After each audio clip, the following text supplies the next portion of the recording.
Kennt ihr schon den hier? Das ist der Bojan. Und der Bojan, der saß jetzt bei Lanz. Es geht um die Menge, es geht um die Quantität. Letztes Jahr gab es Die schiere Zahl. 350.000 Erstanträge von Asylbewerbern in Deutschland. Und dazu kamen, glaube ich, um die 150.000 Menschen, die mit dem Familiennachzug, Genau. also halbe Million Menschen. Ungefähr. Das kann Deutschland nicht absorbieren. Also es gibt keine Kita-Plätze, es gibt keine Schulplätze, es gibt beim Arzt kriegt man keinen Termin, Wohnungen wird es auch keine geben. Es geht um die Menge.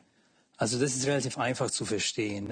Ob die arbeiten oder nicht, ist es auch relativ egal. Die Infrastruktur ist nicht vorhanden und kulturell werden sie sicherlich nicht integriert werden können. Ja, Markus, das ist doch leicht zu verstehen. Das versteht doch wohl ein Kleinkind. Und wenn du dich jetzt wunderst, dass der Lanz ihn überhaupt nicht unterbricht. Ja, liebe Schäfchen, das ist eben so, weil diese Sendung eigentlich über die Pipeline-Sprengung handelt.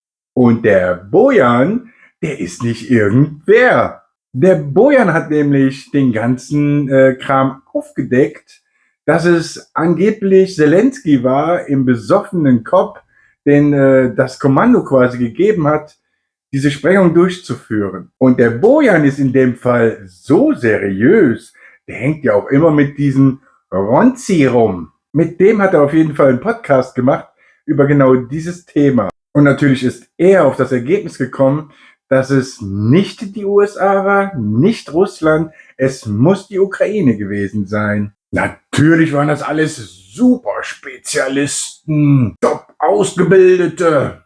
Und es war gar nicht so schwer, wie alle Experten gedacht haben. Ja, aber leider sind die alle untergetaucht. Witziges Wortspiel. Um jetzt nochmal zurückzukommen auf das, was er vorher gesagt hat, was die AfD-Wähler und ich auch so gerne gehört haben, das durfte der sagen, ohne unterbrochen zu werden, damit ihr das, was er in dem Podcast über die Nord Stream-Sprengung sagt, auch glaubt. Auch die bösen Rechten.